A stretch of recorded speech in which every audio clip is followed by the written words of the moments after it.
Galera, então, estamos voltando para o nosso segundo bloco para continuar a pegada daquilo que nós estávamos falando no finalzinho. Então, olha só, a gente estava trabalhando aquela concepção dos verbos mais o pronome ser, e aí visualizamos como é que funcionava a questão do verbo transitivo direto e do verbo transitivo direto e indireto mais o pronome ser formando a partícula passivadora, e nos demais casos, ou seja, verbo transitivo indireto, verbo intransitivo, verbo de ligação e até mesmo o verbo transitivo direto preposicionado mais o pronome ser, formando uma partícula de indeterminação do sujeito, portanto, não tendo voz o quê? Passiva. Agora aqui, exemplos, para a gente poder pegar aqui legal, vive-se bem no Rio de Janeiro. Avalia comigo.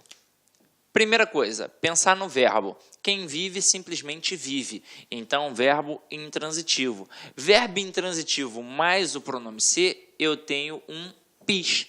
Então, o sujeito é indeterminado. Obviamente, quem aparece depois não é sujeito. E aí, para tomar cuidado, você normalmente grava. Se tem preposição depois do ser, não tem voz passiva. E se não tiver preposição, a voz é passiva. Eu tenho certeza que você já gravou em algum momento da sua vida isso.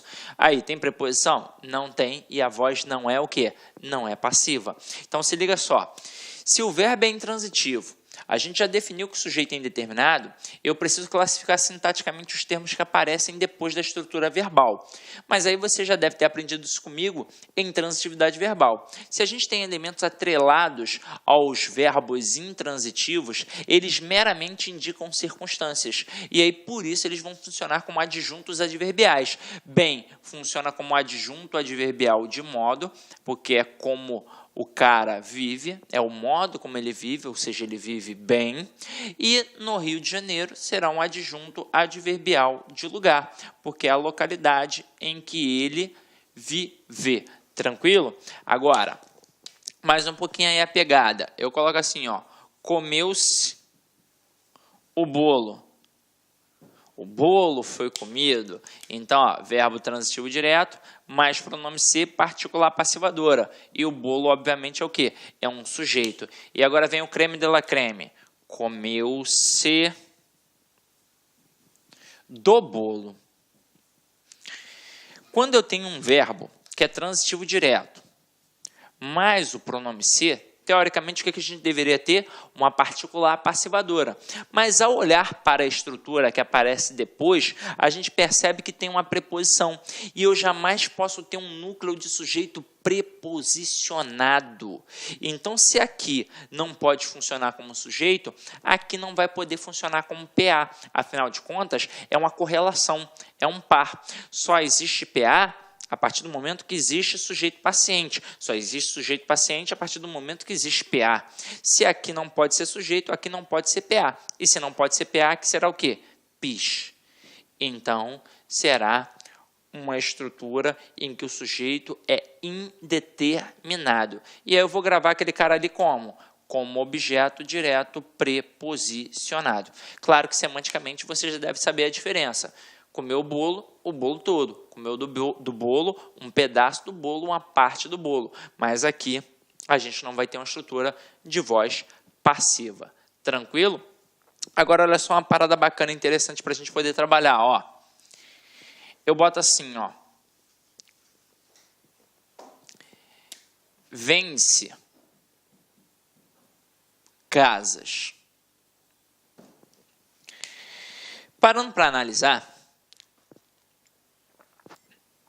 de acordo com a gramática tradicional, é uma estrutura equivocada, é uma estrutura agramatical, está errada. Apesar de o nosso gramático Bechara já ter analisado essa estrutura como algo pertinente. Mas aí isso é para o ambiente acadêmico. Uma vez, a Banca CESP até tentou trabalhar isso daí como algo correto, mas aí depois se desmentiu em outras questões que apareceram. Deve ter percebido, caramba, tentei inovar, tentei botar algo da academia dentro do mundo do concurso público e não funcionou. Então, para o mundo do concurso público, a gente aqui tem uma estrutura errada. Aí o falante comum da língua, obviamente, ele estranha, porque ele pensa assim, caramba, eu estudei a vida inteira assim, Sidney, e eu olhava para essa estrutura e achava que estava certa. Aí eu perguntava, sempre meu aluno, por quê? Ele, que tem alguém vendendo, eu sei, mas quem é que está vendendo? Não sei, então sujeito indeterminado. E não é. Dá ou não dá para eu colocar casas são vendidas? Dá. E aí na hora que eu coloco casas são vendidas, eu sei que a palavra casas é o quê? Sujeito. Então, casas ali em cima também vai ser sujeito. Se eu posso pegar a estrutura que tem o pronome ser e passar para uma voz passiva analítica, eu estou mostrando que aquela estrutura que eu estou analisando está na voz passiva sintética. E aí olha a pegada. Se aqui está no plural, o verbo tem que ficar como? No plural. Pode ser que o camarada seja maldoso e faça assim contigo um dia. Vende-se casas. E aí ele diz assim, a estrutura está errada de acordo com a norma padrão da língua portuguesa. Para que fique correta, nós devemos colocar vende-se casa. Pensa comigo, certo ou errado? Errado. Porque não é o sujeito que vai se adequar ao verbo. É o verbo que vai se adequar ao sujeito. Então, se o sujeito está no plural, para que a estrutura fique correta, eu tenho de colocar vendem-se casas. Ok? Foi? Então, agora vamos lá.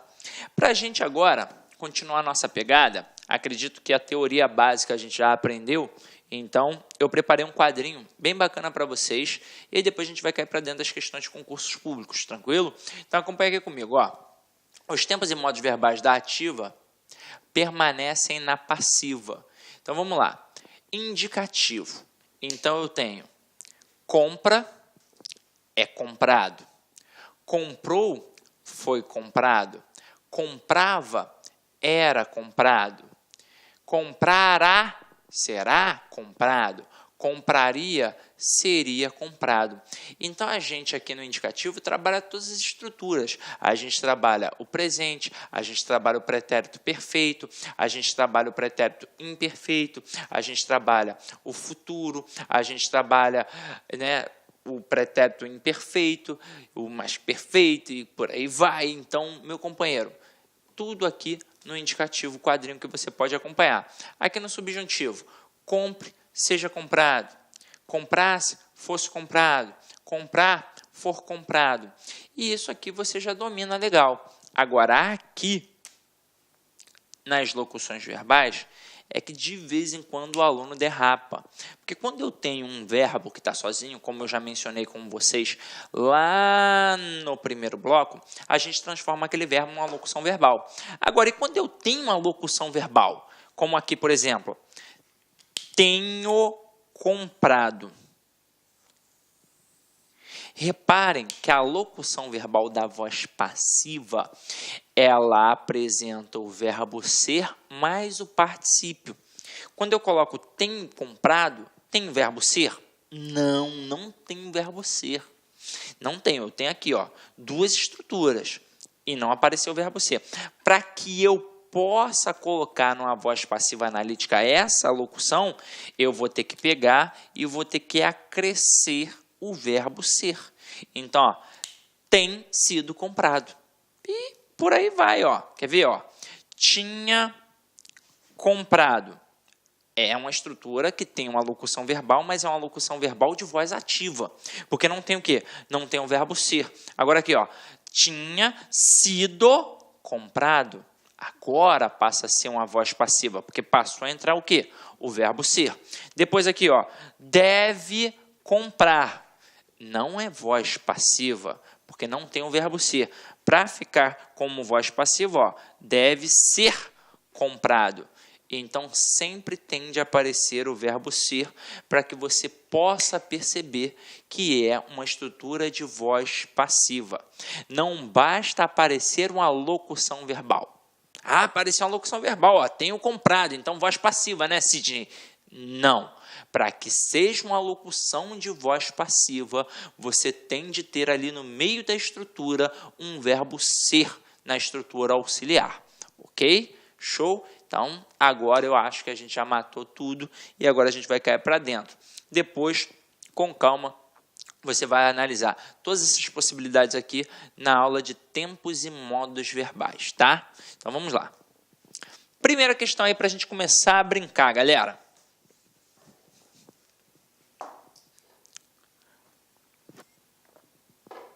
Ela nunca alcançava a musa. Transpondo-se a frase acima para a voz passiva, a forma verbal resultante será.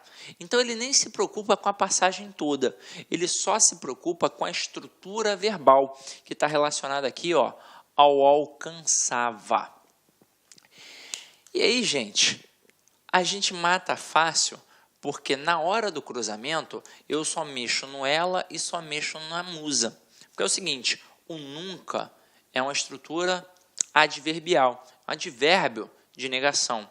Então, é uma adjunta adverbial de negação. Não vou mexer naquela estrutura. Eu mexo apenas no verbo, no sujeito e no objeto direto. Aqui eu tenho ela como sujeito e eu tenho a musa como objeto direto. Na hora que eu faço a passagem da ativa para a passiva, eu faço o cruzamento no objeto direto e no sujeito, não é? Então, eu vou colocar a musa, pontinho, pontinho, por ela.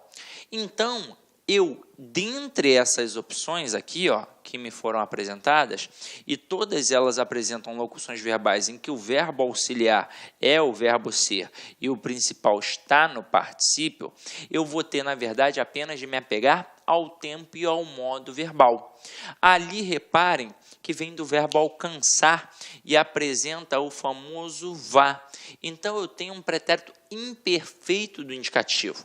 Para que eu passe para a voz passiva, a estrutura tem de estar no pretérito imperfeito do indicativo. Foi é o quê? É pretérito perfeito, já passou.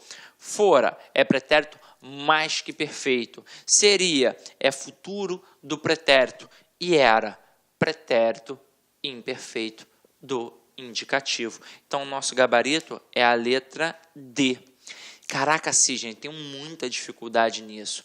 Então, vamos lá. Você vai ver a aula de tempos e modos verbais, mas que para que não fique dependendo disso para poder entender essa questão agora, eu vou fazer um quadrinho com você aqui bacana. Eu com certeza já mencionei isso na aula de classes gramaticais e mencionei isso na aula de tempos e modos verbais. A estrutura que mais cai nas provas é o pretérito imperfeito do indicativo. E tem um motivo, tem uma estrutura muito peculiar. Quer ver? Acompanha aqui comigo. Daqui a pouco a gente volta para a questão de novo. Ó. Quando eu tenho um pretérito imperfeito do indicativo, eu sei que é uma estrutura verbal no passado que indica um hábito rotineiro, uma continuidade. Então, para poder marcar as desinências modo-temporais do pretérito imperfeito do indicativo, eu vou pensar nos verbos de primeira conjugação, de segunda conjugação, de terceira conjugação e vou criar uma quarta situação ou uma quinta situação. Porque é o seguinte, primeira conjugação, verbos terminados em AR.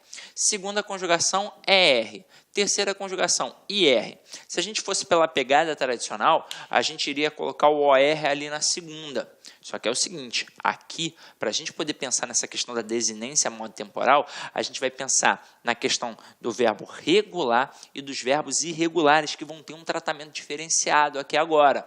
Então, vamos lá. Como é que vai funcionar? Quando for um verbo terminado em AR, a desinência modo temporal vai assinalar que é um pretérito imperfeito do indicativo, ou seja, é um tempo verbal no passado que indica uma continuidade. Cantar, cantava, falar, falava, jogar, jogava.